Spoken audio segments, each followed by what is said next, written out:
उद्धव ठाकरेंनी भाजपला पुन्हा एकदा डिवचले. भाजप ऑपरेशन राम मंदिर करत आहे का, असं म्हणत उद्धव ठाकरेंनी भाजपला डिवचल्याचं पाहायला मिळत आहे.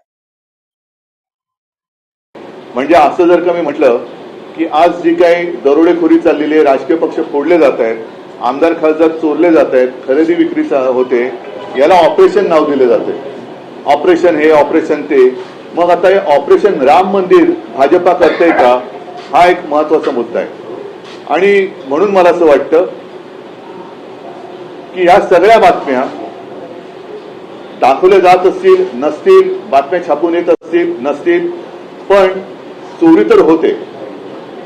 राम मंदिरावरती दरोडा तर टाकला जातोय, टाकला गेलाय, त्याच्याबद्दल पुरावे सुद्धा दिले गेलेत.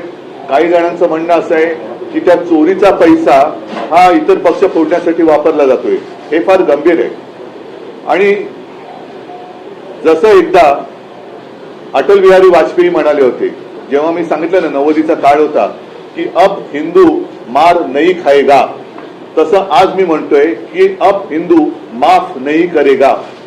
जे जे मंदिर लुटतायत, मग ते भाजपचे कोणी असतील किंवा आणखीन कोणी असतील, पण लेकिन अब हिंदू माफ नहीं करेगा उनको. जे जे मंदिर लुटतायत त्यांना हिंदू त्यांची जागा दाखवल्याशिवाय राहणार नाही.